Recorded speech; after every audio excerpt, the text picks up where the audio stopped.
Hi, I was just sitting here thinking back about Port Royal. It was the second largest city in the world, next to Boston being number one.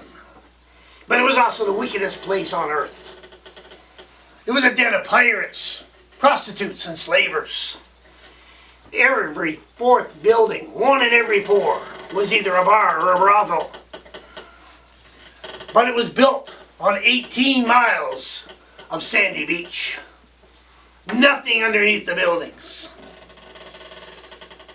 It was about 15 miles away from Kingston. Sir Henry Morgan was either the lieutenant governor there for a number of years before he passed away. Somewhere 1688, I believe it was. But on June 7th, the Sabbath, 1692, I was in Kingston.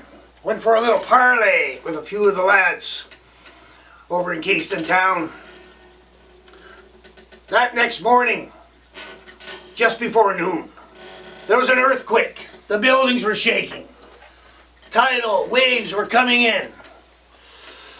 What it did, being on the sandy beach, it sucked the building and the people into the beach, in under the ground.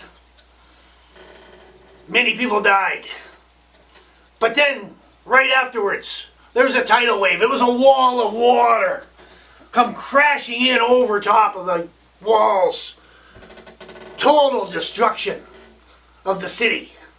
It sucked buildings and people, crew members, me mates, out to sea. The devastation was terrible. Over 2,000 people lost their lives in one day. And then, in the following week to come, more than 3,000 more due to the plague, sickness, starvation. It was a bad, bad time in Port Royal, in Jamaica itself. But it did survive. Over 33 acres was gone, but it did survive. A couple years later, there was a big fire. It still survived.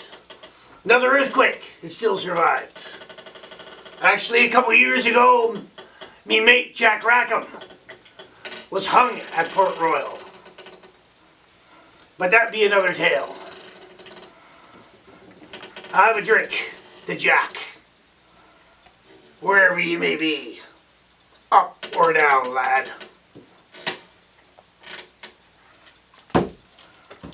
Happy all.